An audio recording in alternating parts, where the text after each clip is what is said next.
Good morning, good morning, good morning, good morning. Welcome to another edition of the Brothers of Legacy.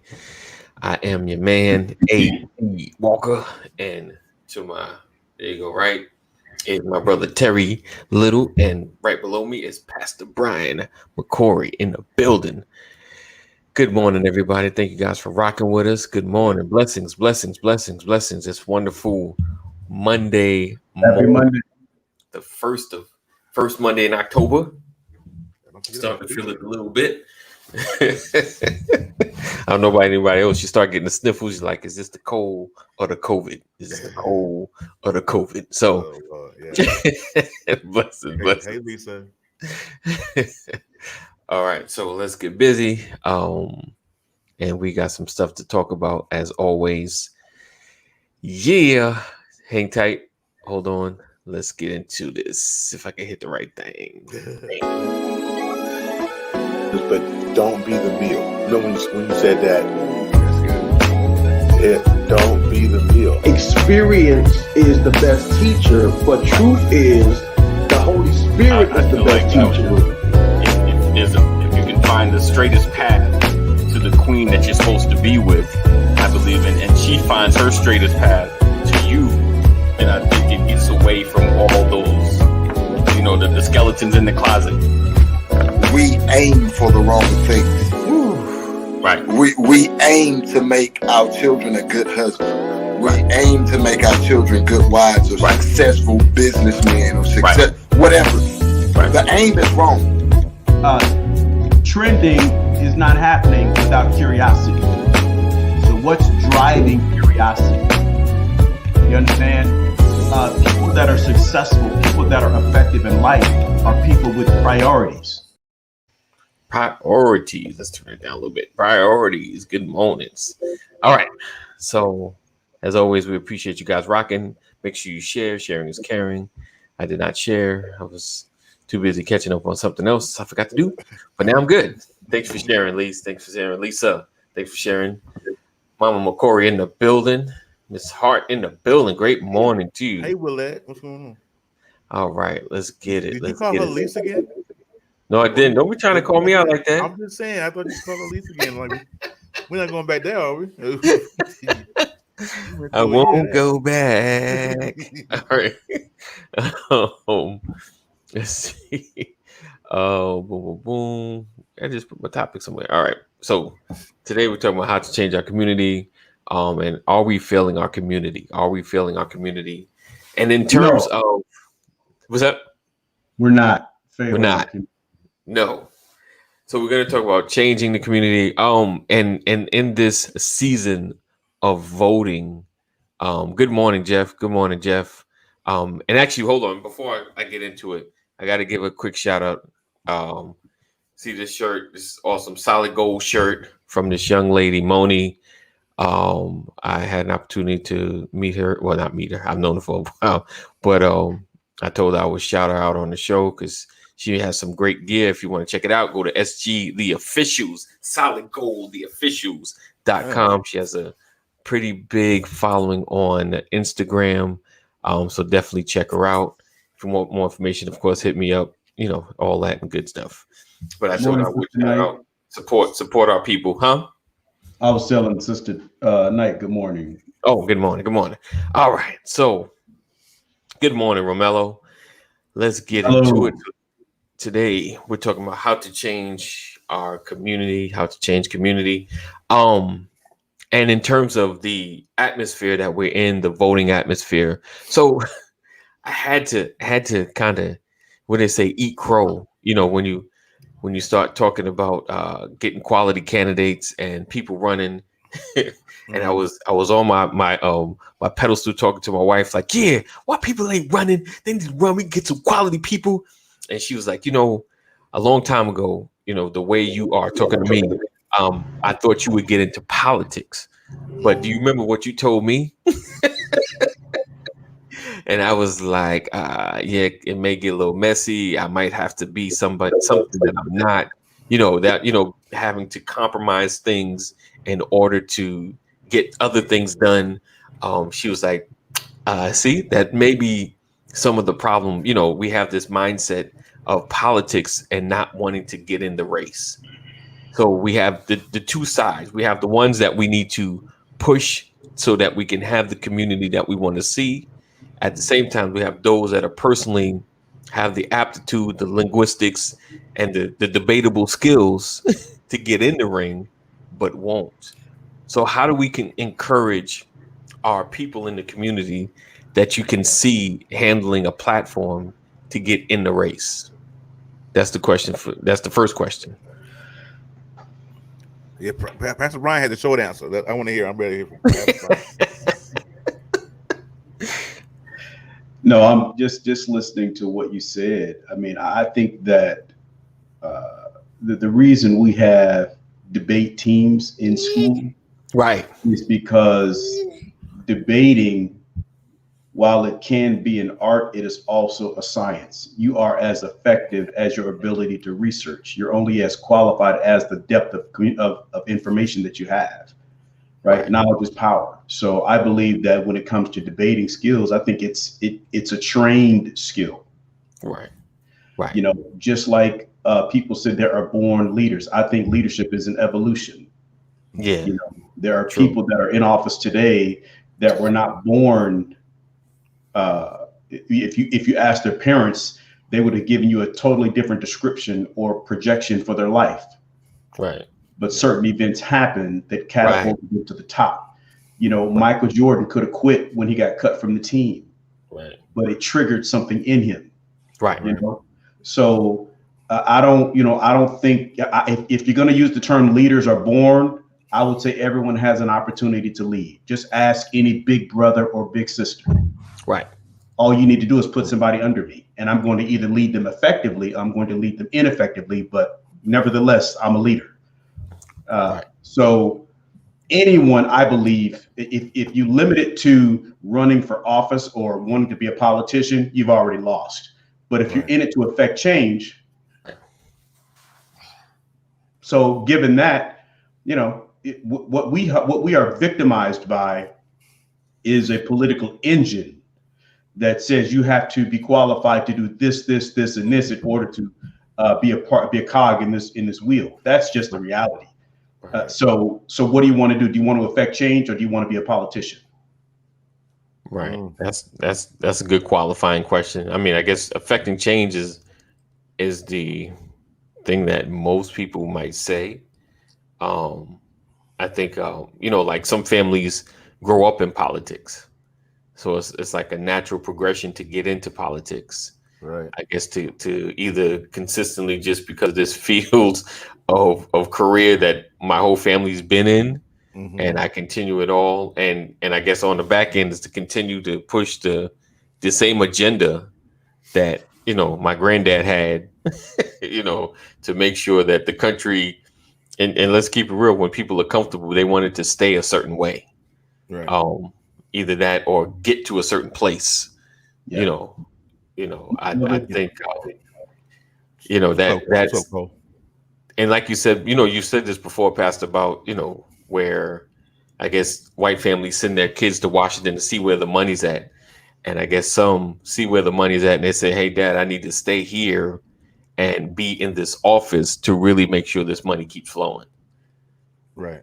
You know, I think, but so the question is then, do we have to change? Should we change our conversations in our households where we not only get our children to be in the process of voting, but to get in the process of politics, you know, to really get a deep understanding of what's happening and how things change, you know, and teaching our children to see the long game and not to be so, what do they say?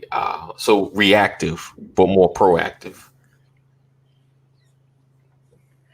I think we have to definitely instill something, you know, because society has made it so. I remember when I was coming up, I didn't know nothing about politics since I was like 16 or 17, because my mother and father didn't. They never talked about it. They never talked about their political affiliation, any of that. But now with how society is working now, you kind of have to instill that. And we're talking about leadership I wanted to make a point earlier. You guys have probably have heard me say this before, because it was a quote that I just heard last week or so, and I thought it was like the greatest quote ever. And it was made by Killer Mike, and Killer Mike said, "In order for you to feed the people, you got to be able to feed the people." And so we have to be able to instill in our children what it is to feed and be, empowered and all of that. So, yeah, I think we need to change the conversation. I think we need to instill that into our children. Yes. Hey, Seth. Okay. Hey, Latrice. So Romello said something. He said politics has rules. The rules are not ethical. You cannot change the rules. I don't totally agree there. Politics. I like that. Yeah. I believe the rules can always be changed.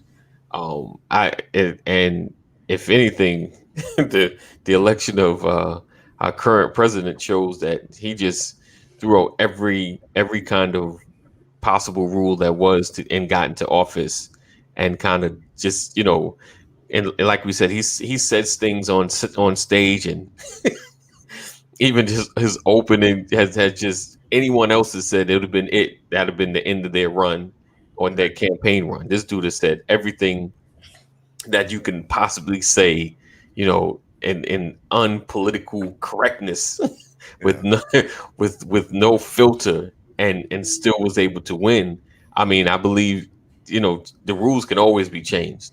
They can always be modified, and we see that you just have to come at it from different angles. Yeah. He won because he represents money. I don't know what you guys think of that one. It's interesting. The founder of BET, Mr. Johnson, said this. He said, "I would rather keep the devil I know." Yeah. Right. Yeah. Now, he said, "I know what Trump is. Mm-hmm. I know who he is. I know what he represents. Hey, sweetie bop. I may not agree with it," he said, "but from an economic standpoint, I know what I get." Right. He said, "I don't know what Biden is going to bring, and I don't know if what he brings is going to improve what I desire economically." He said, "So I'd rather stick with the devil I know as opposed to the devil I don't know." Now, this is a black man speaking. Right. This goes back to something that I said probably 6 months ago about how this will quickly become a class issue, not a race issue. Right. Because here is a black man saying, "I understand that black folks are getting killed in the streets. I understand that we have racial, social injustices. I understand the economic depravity, the wage gaps, the resource gaps that exist in America today. Mm-hmm. However, when it comes to economics, I'd rather stick with the devil I know." So what he's really saying is, I don't care how many people who look like me die. I don't care about racism in America. Just don't mess with my money. So he'd rather keep Donald Trump. This is the founder of Black Entertainment Television. Right. Who said, "I'd rather stick with he called him a devil." Right. He said, I'd rather stick with the devil I know. Right. Now, if there has ever been a more powerful statement in the opposite direction of what we're fighting for, it was said by the founder of BET. Right. Wow. All right. So real quick, speaking of founder, there we go. All right. Speaking of founder, coming, I think somebody said Biden is racist. Week. Oh, yeah, we're gonna get into that. Coming this week, my brother Terry has redropped his Knucklehead Chronicles, so stay tuned.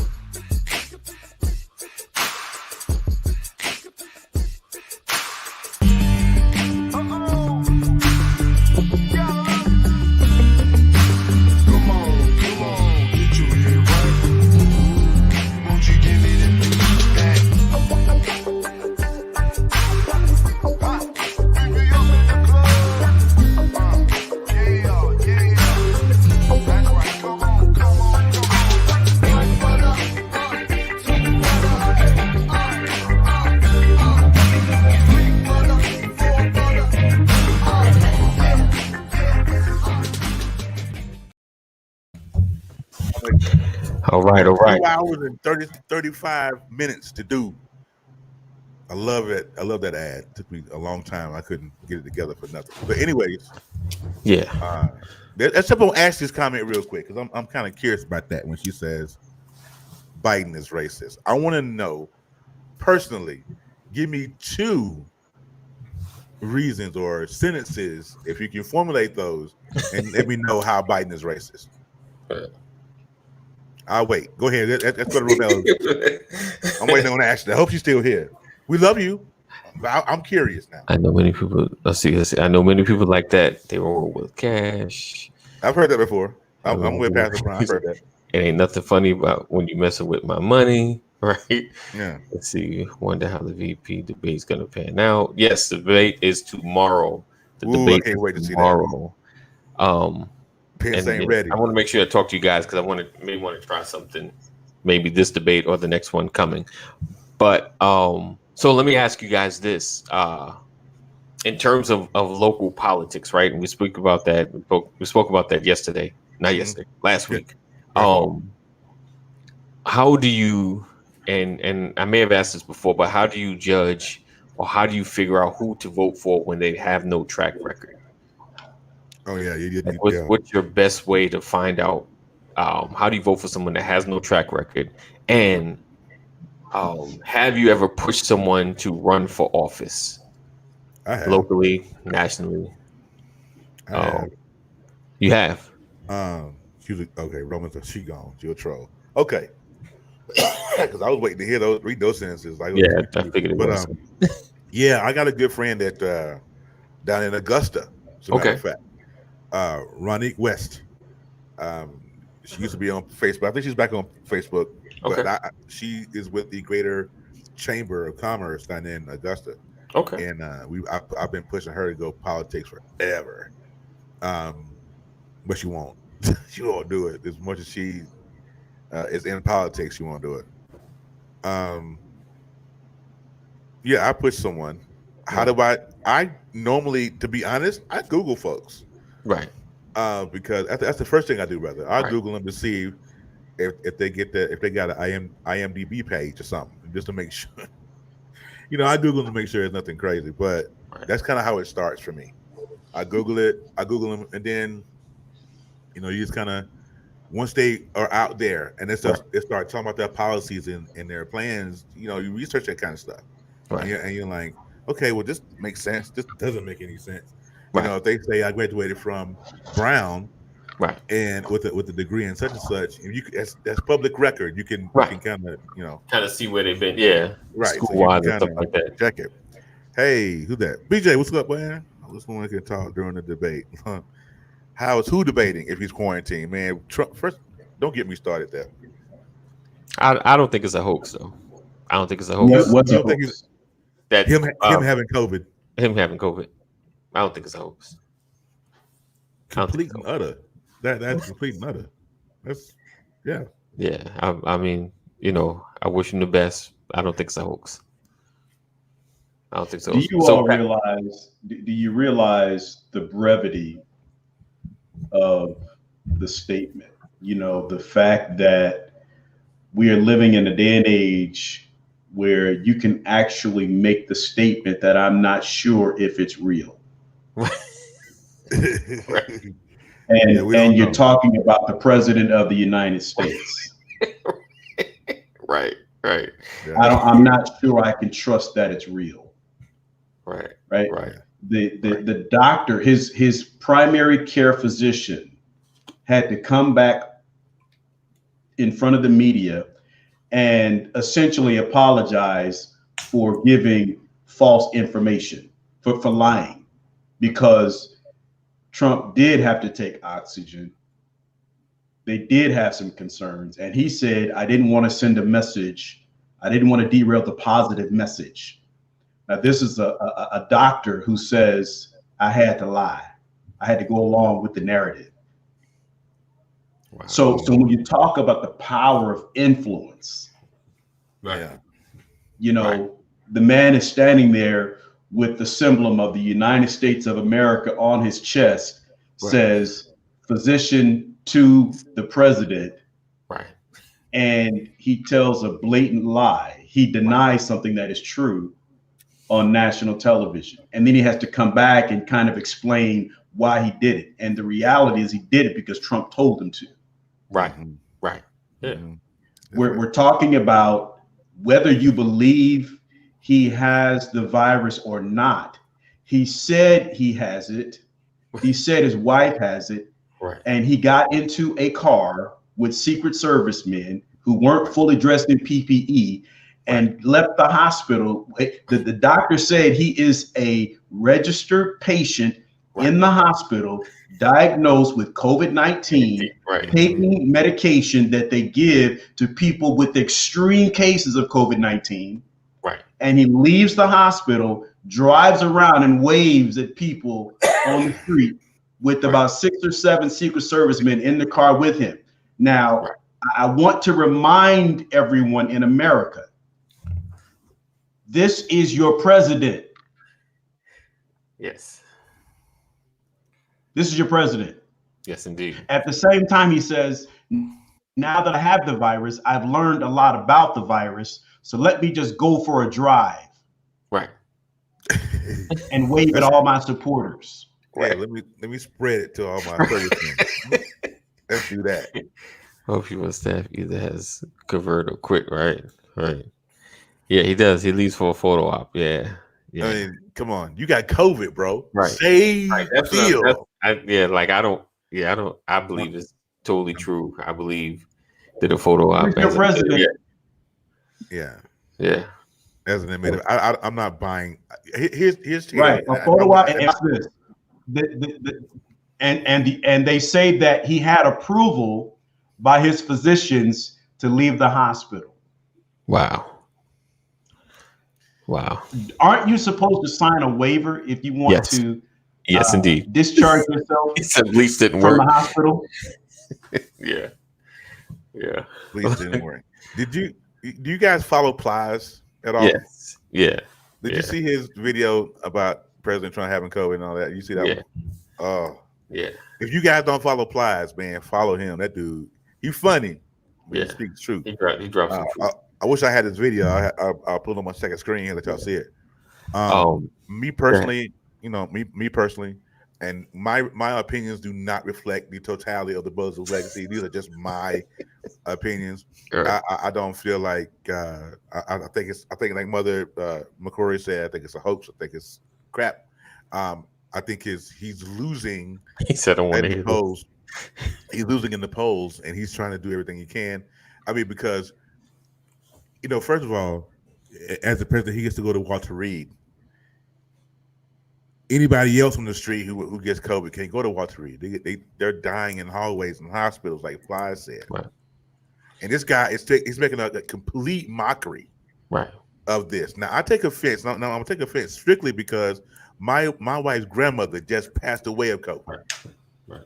And this dude's mocking. He's in this presidential room at Walter Reed Hospital signing blank pieces of paper so you feel important. Right. I'm sorry, I have a little thing about that. Yeah. I mean, I feel you on that, but I believe definitely he has it one, and yeah, he's a little reckless. I think he's more reckless than anything. Let me say this too. I'm sorry. I know one of my friends was on Facebook and he was like, "You should be praying for the president, this, that, Lord forgive me, and y'all forgive me. Don't revoke my Buzz's legacy card." But I'm going to stand. I'm going to stand by. I'm going to stand back and stand by on that one. It just.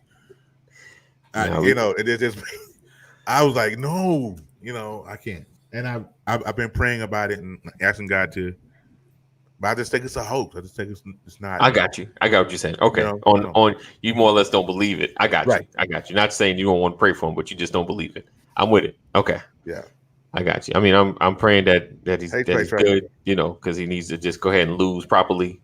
And don't let us pull up the U-Haul for you, bro. Just go ahead. I just need him to be good and make it to January. Right. Just go ahead. Okay. Oh, sorry. Yeah. Why is Dwayne Goodson in our comments and not on the screen? He here now. There you go. Right on cue. I can't look. I can't get out of Friday's page. Oh, okay. Yeah, you got to sign. It won't do it automatically. Sometimes. I was like, I shut down and everything twice. Yeah, you gotta go sign out. All right. Oh, speaking of sign out. That's a bad one. All right. So listen, this Monday, it's Purpose for Forever. We talk about relationships and couple issues. We have a great couple, awesome couple this Monday. We have the Macklemores, Mike, Monique, and Tiffany. Wrong person. Mike and Tiffany Macklemore. So hold tight. We'll be right back. Me and you together, our purpose for forever. Won't let nothing ever tear us apart. Me and you together, our purpose for forever. Won't let nothing ever tear us apart. Me and you together, our purpose for forever. Won't let nothing ever tear us apart.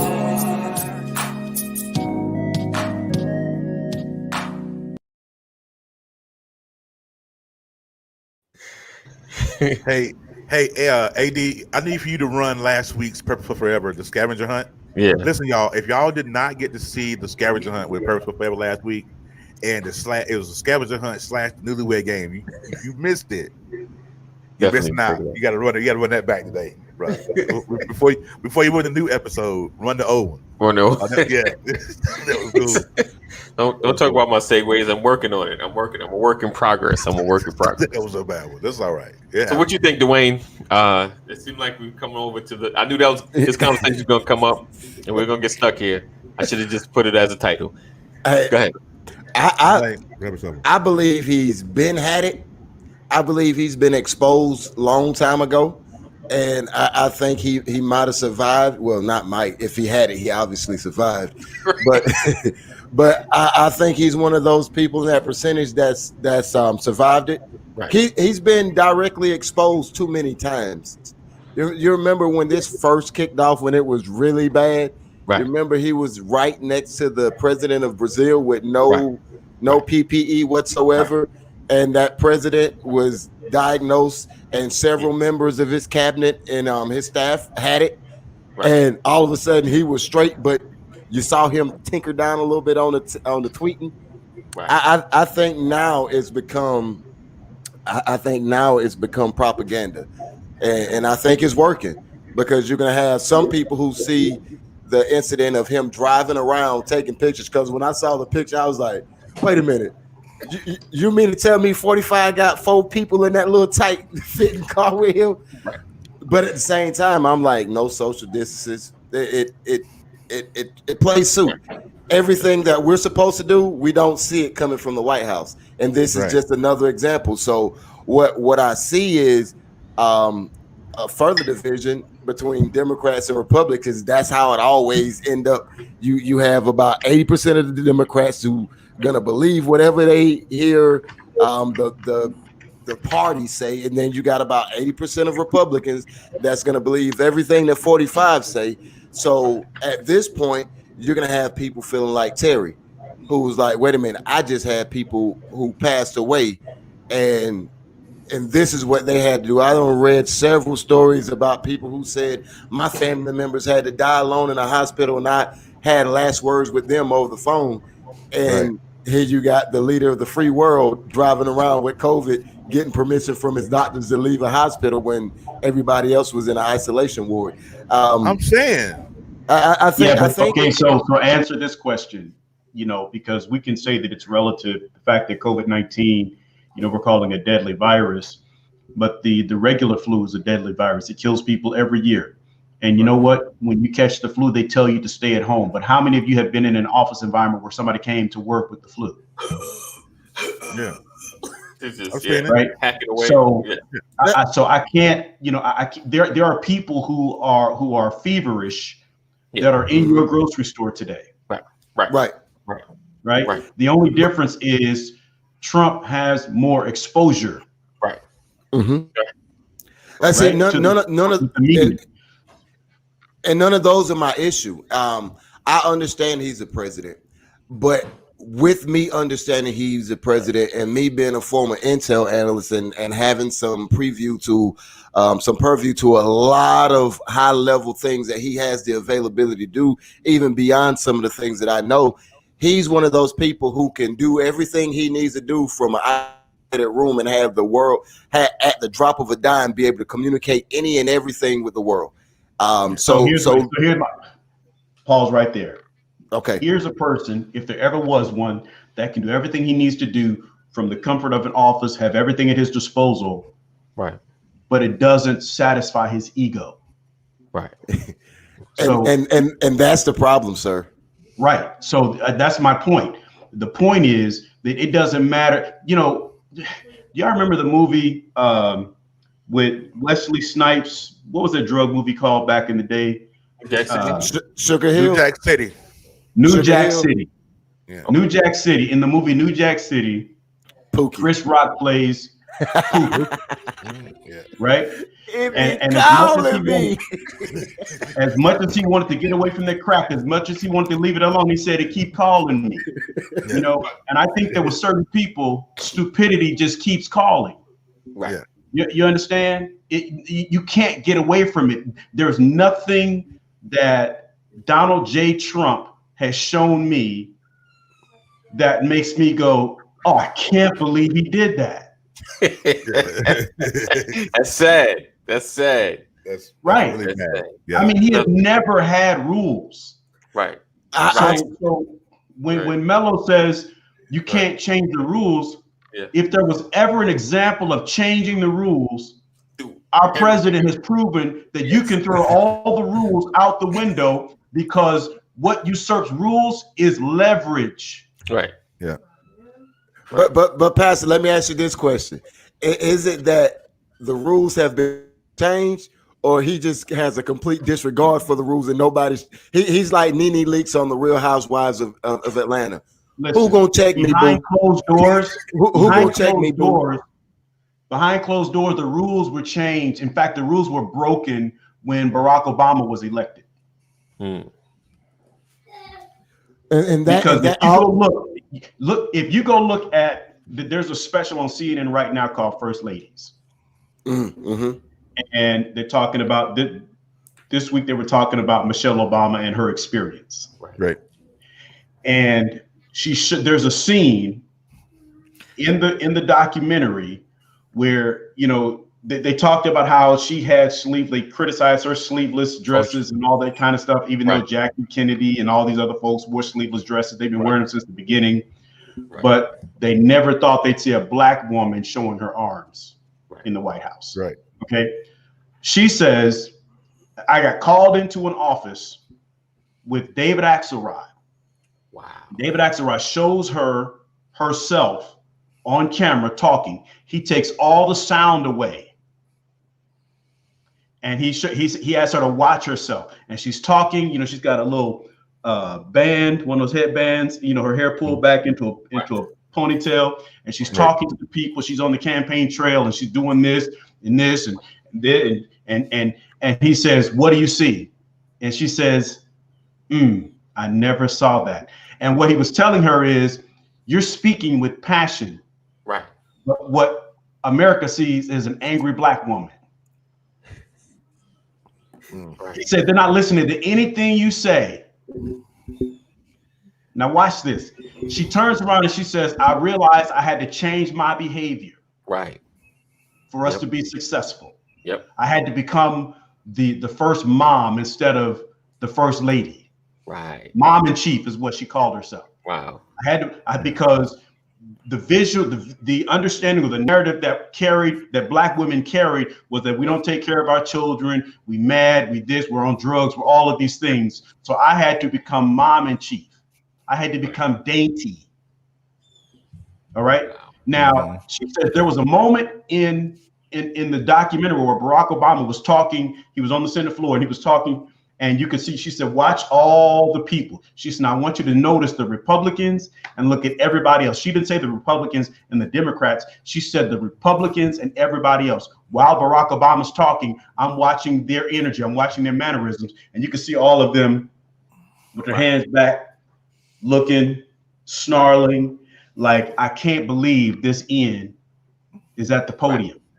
Right. You got to watch this thing, because if there was ever a telltale sign that him getting elected in their mind broke all the rules, right, go check out that moment in First Ladies. There's a documentary on CNN now. Right. And it was just that moment that I took away from that episode. And it told me everything I needed to know about how they felt. The other side, felt about President Obama. And when that happened, I don't care who ran after President Obama. The reason why we have a Donald Trump is because we had a Barack Obama. Yeah. All right. He even said there that. are no rules. That's why Ted Cruz, after Donald Trump on national television called his wife ugly, he can come back and say, I'll do anything for Donald Trump. Yeah.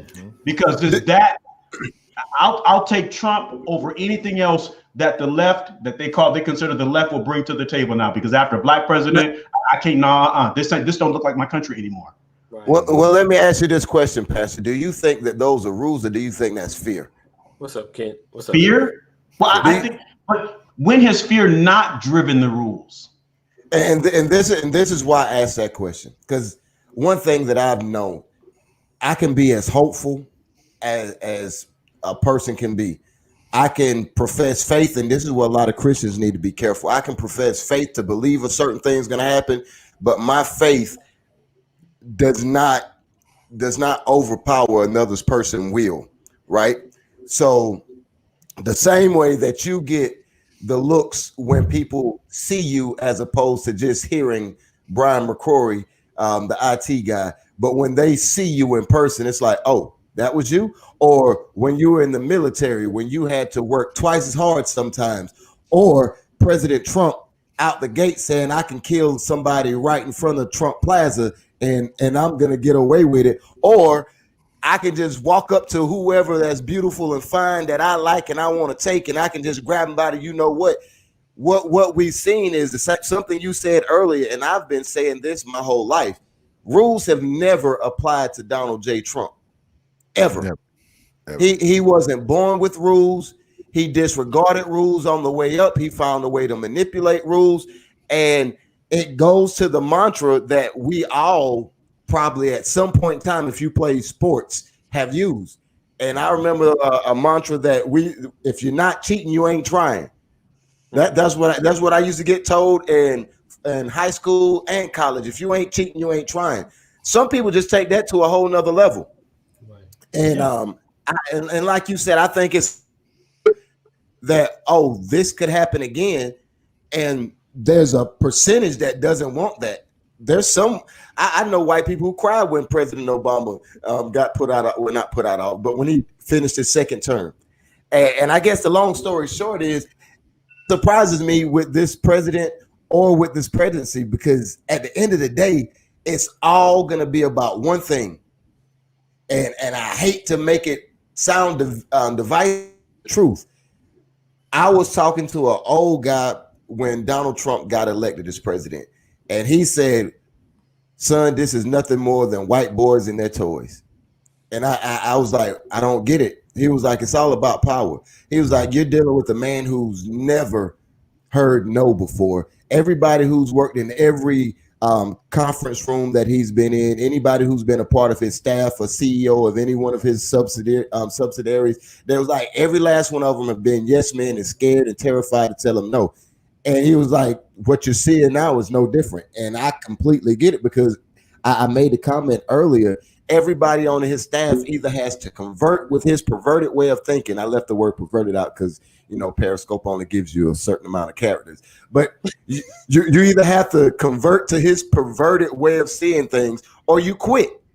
Right. Or you go to jail and get arrested because he fires you. I mean, and that hasn't changed. So it's not a surprise that we're seeing this right now. I'm disappointed because as president, regardless of who you are, you're supposed to lead. This is one of those situations of a parent saying, "Do what I say, not as I do," and we all know how that parenting works. So let me ask y'all. So what does a post Donald Trump country look like? What does it look? It looks like Iraq and Afghanistan after we pulled troops out. Rebuilding, mending fences, trying to put people in place that actually give a crap about their society. And then on top of that, Ephraim. Who's getting groomed next? You ever seen The Purge? Have you ever seen The Purge? Seriously. Yes. That's what it's going to be. So you said several things, Dwayne, and I value everything that you said. You know, one of the first things you said was, you know, you talked about fear versus will, right? Or faith versus will. I don't care how much faith you have. You said, I don't think your faith can overpower someone else's will. And I understand where you're going with that. I believe that you can have such a strong will that regardless of what anybody else believes, you're going to do what you want to do. But I think what you're really saying is you can't control people. Right. You know, and I agree. I absolutely agree. You can influence, but free moral agency, according to scripture, means I still have to make a decision. Right. You know, I'm pointing a gun at your head, and either you bow down to me or I shoot you. You can't say he made me do it, right? Because you can still make a decision, right? Bow or die, right? And so I to me, that's where I'm going with that piece. Mm-hmm. As a person of faith, you also talked about the faith community. As a person of faith, I have to go back to the Word of God, right? And the Word of God tells me, can you not? It asks the question: can you not discern the signs of the times? So I have to be able to discern. I think shout out to Kent Library Wade from my hometown, K3 in the house. You have to take a look at where we are in American history. It's the signs of the times, but you also have to take a look at where we are according to Scripture. Right. The Scripture says the evils of this world wax worse and worse. In other words, the Scripture says it's not the world is not going to get better because we're working towards the end times. Mm-hmm. Facts. Okay. So as a person of faith, I have to understand, I have to believe that because I'm a person of faith. Right. But my will says, according to my Bible, I can still have an abundant life. My faith says that. I can still have an abundant life because I'm in the world and not of the world. Right. The place where I get in trouble with people of faith is I can have these types of conversations where other people are saying, just pray about it. Right. And I'm saying at some point, I got to get up off my knees and I have to do something. Right. All of this is not going to be solved during the offertory on Sunday at the church. Right. I've got to learn how to empower people, present people with information so they can make informed decisions. Right. I'm going to preach Christ. I'm going to be instant in season and out of season. I'm going to tell you, if you don't get saved, you're going to hell. Right. But I also said, if you don't pay your bills, you're going to jail. Right. Facts. And I don't care how much faith you have. Faith means I got to pay what I owe. Right. So I'm saying let's be sensible about all of this. And that's where people get mad at the church. Where is the church and all of this? You know, well, I will tell you the church is where they have always been. It's right here. Right. As a person of faith.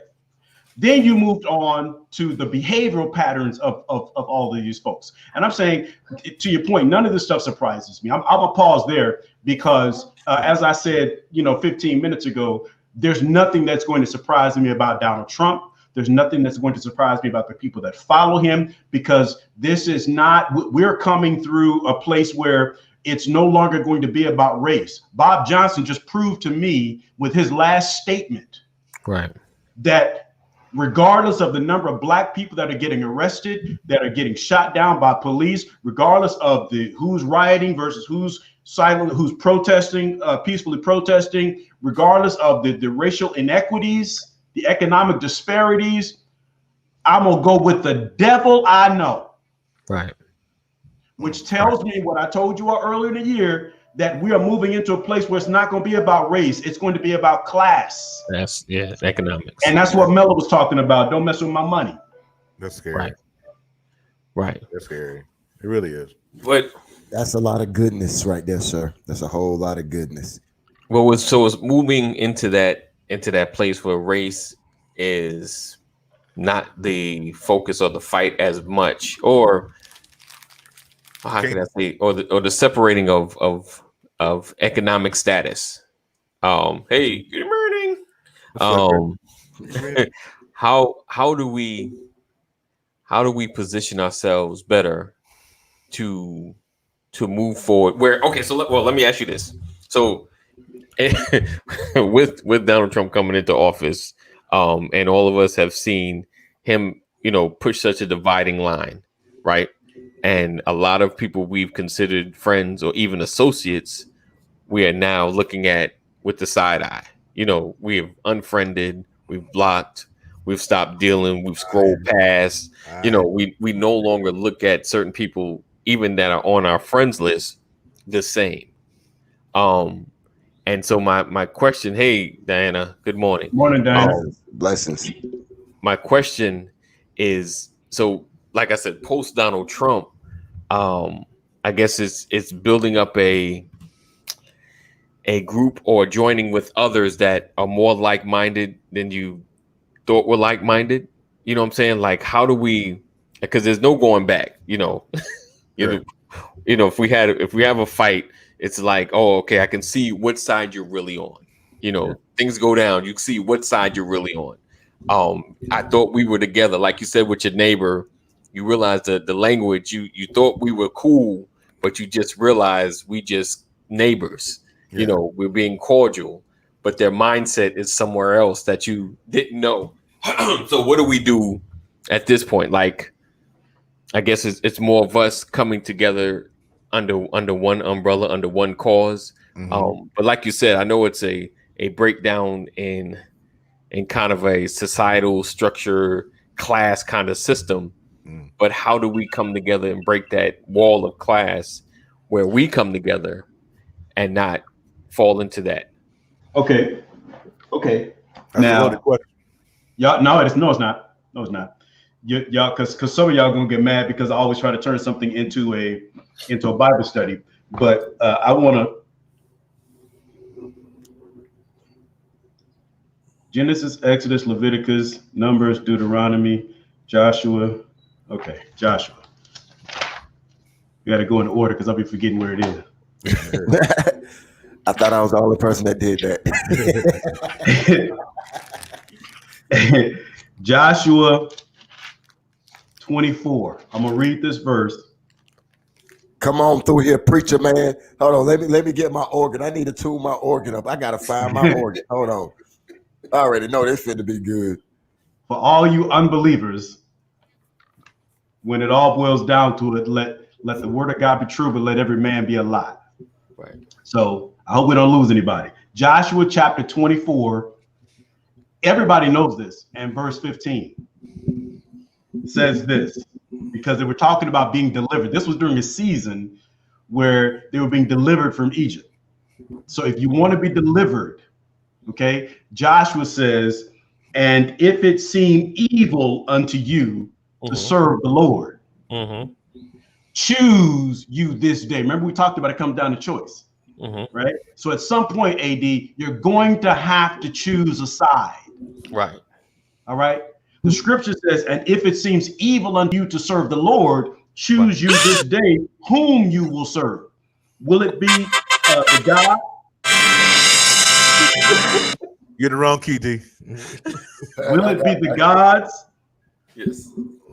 Which your father served that were on the other side of the flood, or the God of the Amorites in whose land you dwell? But as for me and my house, we will serve the Lord. Right? And so the point I'm trying to make is you either going to serve let's make America great again. Right. The gods of your fathers on the other side of the flood, the people who ended up with the results of what they did ended up killing the earth. Right. Right? Mm-hmm. Because God sent the flood to reset. So if you want to serve like they served, recognize that another flood is coming. Right. Or the gods of the Amorites in whose land you now dwell. In other words, where you already a slave today. Right? But as for me and my house, I'm not serving the gods that the father served on the other side of the flood. I'm not serving the God of the Amorites whose land I'm in right now. Isn't it amazing how close Amorites is to America? Right. Right. I got it. But as for me and my house, my God is not of this world. Right.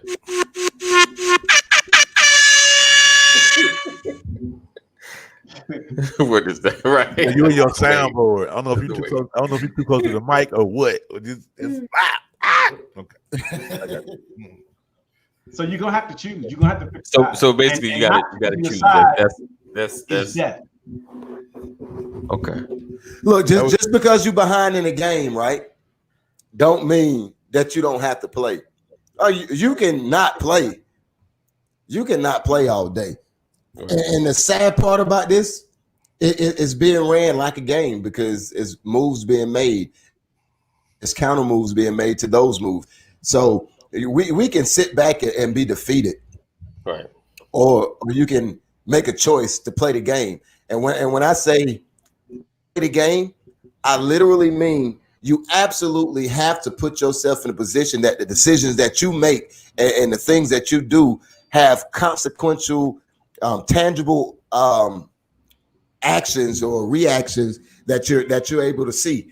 So at the end of the day, it's a game that's being played, but regardless of what it is, you have to know that regardless, that the answer to your outcome is you already won, right? But what does victory look like becomes the question, because if it's true that as Christians we've already won, and it is, you have to have an agreement with yourself and the truth of what that looks like. And it's not going to look like what we think it is, because it's not about America singing Kumbaya by a campfire anymore. As a Christian, that's not what it's about.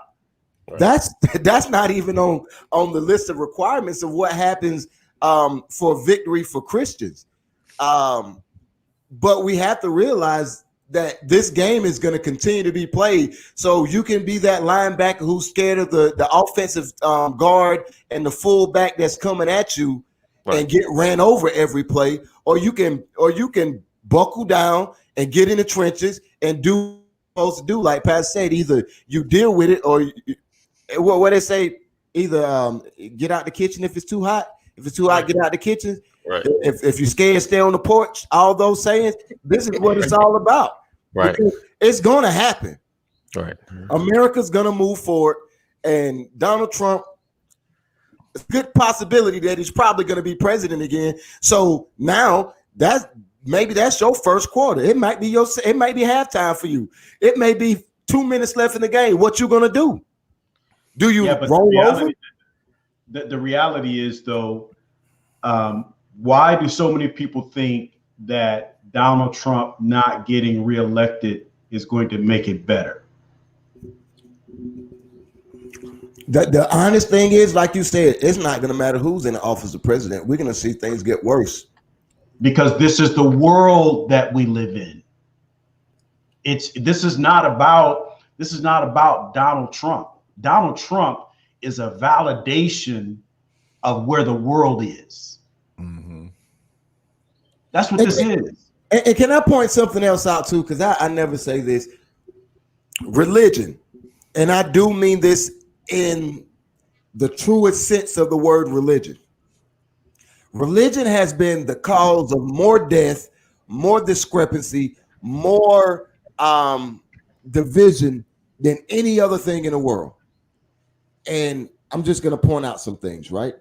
Go back to, say, the 1300s or even the 1100s, say circa the Crusades. Okay. Do you know how many Christians killed people who wasn't Christians and how many Muslims killed people who wasn't Muslims? And then it starts to trickle down into Christians look like this, Muslims look like this. Right. So now you have genocide in countries. Look, what we're seeing is the same manipulation that's been happening. It's not new. It's not new at all, but because it didn't happen to us, it's new. Right. It did happen to us. Because if you don't look like my tribe, right, we're at war. Right. Right. If I'm a blood and you're a Crip, right, we're at war. Right. Can't sit over here. If I'm white and you're black, we're at war. Mm-hmm. You know that. So when you look at it from that perspective, you know, the belief in something that is beyond human is a version of religion, but also the belief in a system can be a religion, right? So when you say all of this is predicated upon religion, it's not necessarily predicated upon the belief of a higher power. I just don't want to get that confused. You know, I don't want to get the definitions confused, right? Yeah. Right. Because I don't consider myself a religious person. Right. Mm-hmm. Mm-hmm. Right. I consider myself a faith-filled person. I consider myself a believer. Right.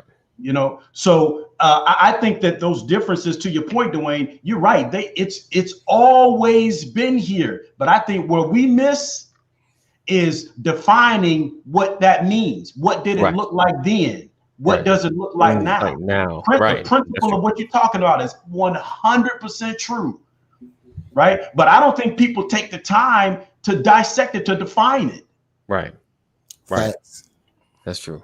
Carl, when I was, I know we got to go. Do I have time for one story? Go ahead. You know all my stories are long. Tackle that one. No, we know you're a preacher. We know you're a preacher. I'm almost through. I went to Catholic school as a little boy, and when I was in the third grade, my mother convinced me to join the speech team at my school. Okay, St. Teresa was my school, and you know we would have little intra-school competition and stuff. We'd have reading and all this kind of stuff, and see who got first place and all that. And then I went to an actual competition outside of our school where we were going against other schools, children from across the city.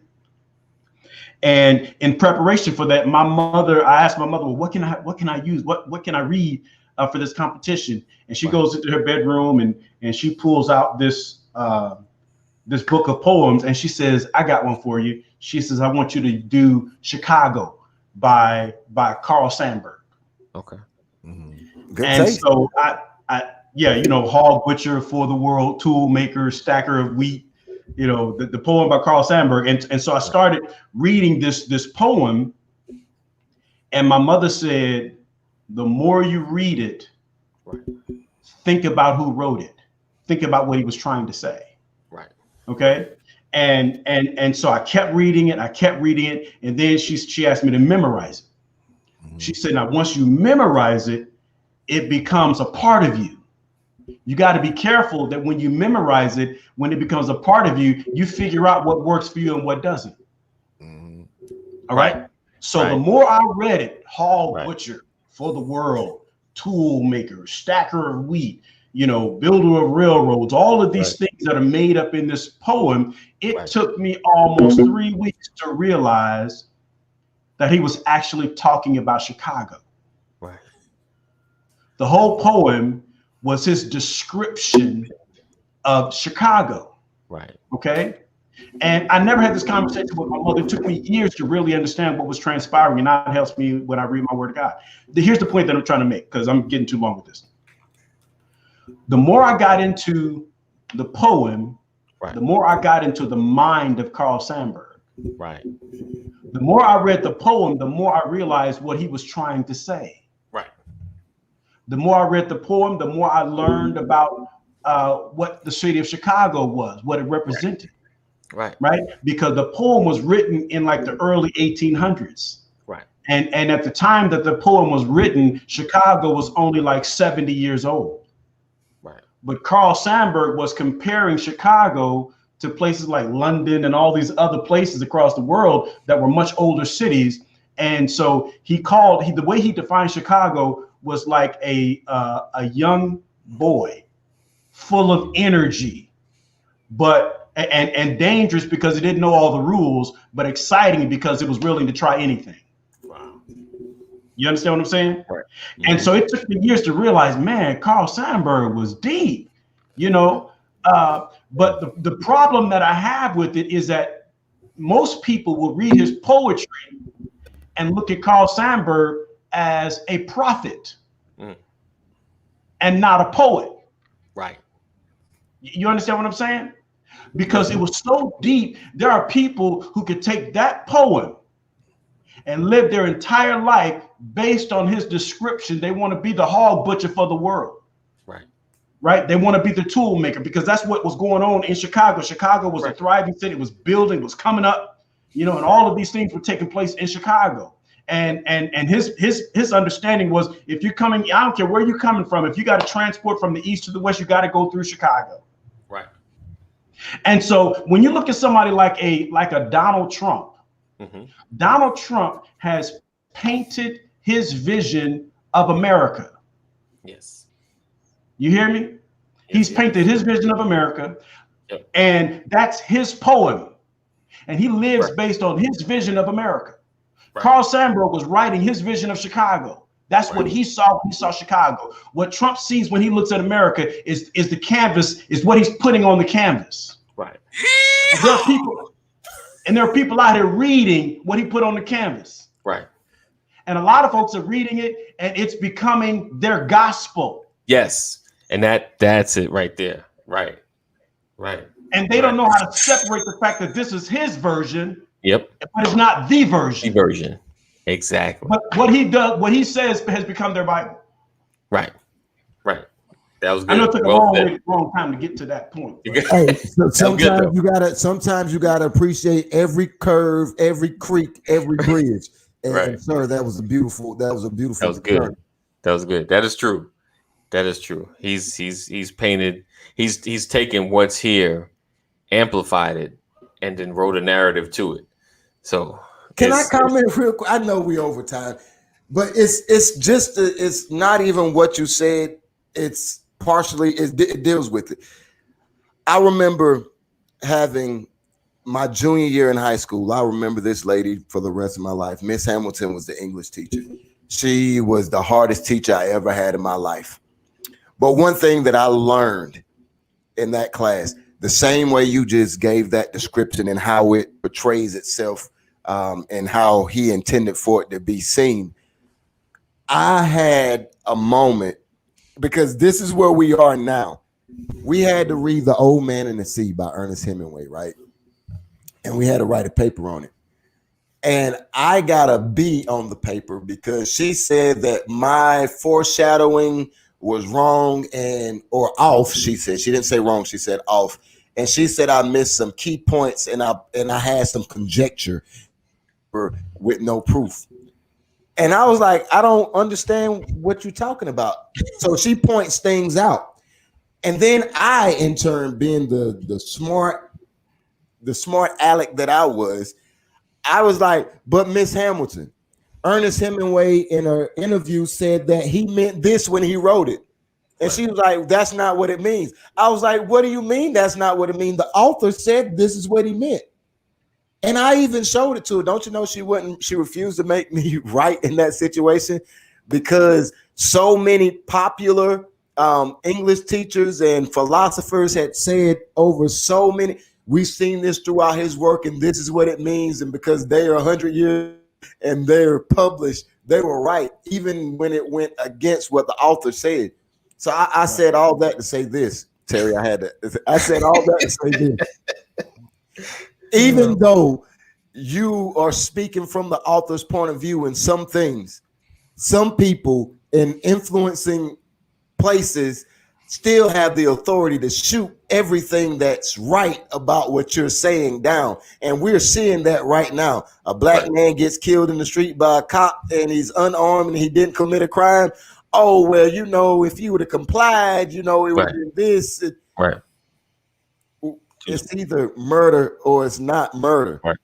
There's no gray area. It's either a wrongful death or it's and a crime or it's not. There's no gray area. But because we live in a society that likes to change narratives, even when the narrative has already been established, it comes out to, well, you know, like just you don't be like that person, and then you don't be like in the same outcome. So yeah, the words that people write, the stories that people write, the people's perspective, it is actually right, wrong, or indifferent. It doesn't change even when it directly opposes the person that you may support. You may support somebody who believes something completely different from the original. But I'm glad you told that story, Pastor, because I've been on here for 3.5 minutes. So I'm going to be quick. Dwayne, you're never quick, sir. That's okay. We love it. That's a good thing, Terry. That's a we good love thing. you, though. That's okay. That's what I'm talking about. Stacy don't mind it. I know you don't. That's why I need you on the podcast, bro. That's what I'm AD trying to close us out. He trying to Yeah. You see that? Yeah, Pastor. he got that look on his face. Oh, love y'all though. Just know that. So we appreciate you guys rocking with us and hanging with us. Check out that Cash App on the ticker line down there. Yes, indeed. Yes, indeed. Make sure you donate. Make sure you donate. We got so much more we are doing in our communities. We are expanding and growing, as well as we have some things coming down the pipe. I'm not going to share yet because I haven't shared with my people. So I appreciate you guys rocking with us and hanging with us. We're here every single day, Monday through Friday at the same time, 9 a.m. Originals are always, what's that? He said, what? Originals always, but remix never live up. Have a great day. Yes. Jennifer Hudson did pretty good with Jennifer Holiday. Right.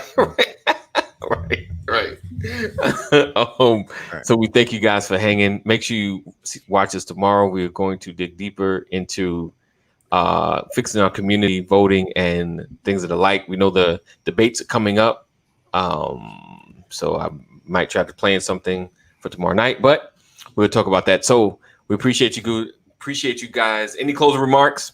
No. Okay. No. He said he learned his lesson. I got one. Y'all say no. I got one. Good. Racism is like baking a cake. It has all of the ingredients, including eggs, salt, milk, right? Right. You love the taste of cake, but you may not agree with eggs, salt, milk, right? Sugar, butter, yeah. Sugar, butter, all of those things. This is something my brother shared with me, and I'm chopping it up. But it said racism is like baking a cake. You enjoy the taste of the cake, regardless of what's in it. I can talk to a non-dairy person and tell them that the cake tastes delicious. They can see the cake, know that it may look delicious, but don't want any part of it. Right? Why don't they want any part of it? Because of that milk? Right. Because they know it has milk and it has eggs in it. And someone can convince them to taste it. Right? You mess around and taste it, you swell up, die because you had a reaction to it, because somebody convinced you that since you can't see it, it's not bad.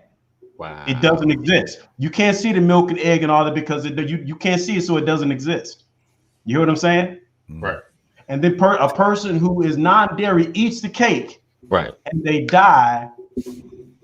which validates that even though you can't see it, Right. don't mean it won't kill somebody else.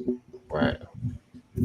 So a lot of folks out here saying they don't see the racism, I hate the cake. but because they're non-dairy, Right. because they can eat dairy, Right. they tell you that it don't exist because they can't Right. see it.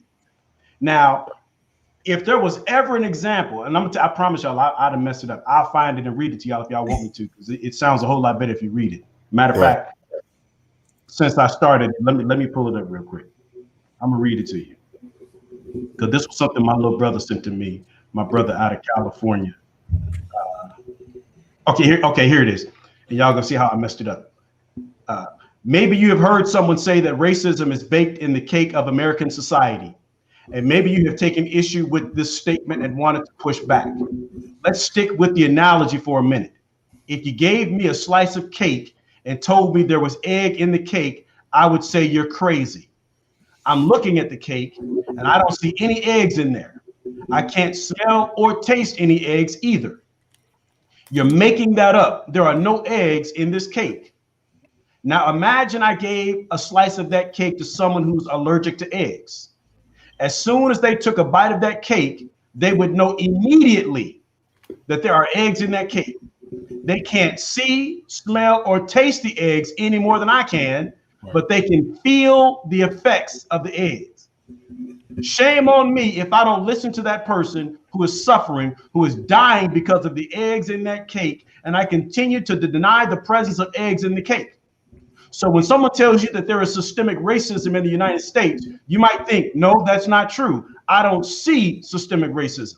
But remember, if you're not allergic to eggs, you wouldn't know there were eggs in there, but it doesn't mean they aren't there. If someone is being affected by the systemic racism in our country and tries to tell you about it, listen to them. And then work to find a new recipe so that we can all have our cake and eat it too without suffering anaphylactic shock. That's good. Now, Right. I like that. That's good. Roll outro. All right, rolling outro.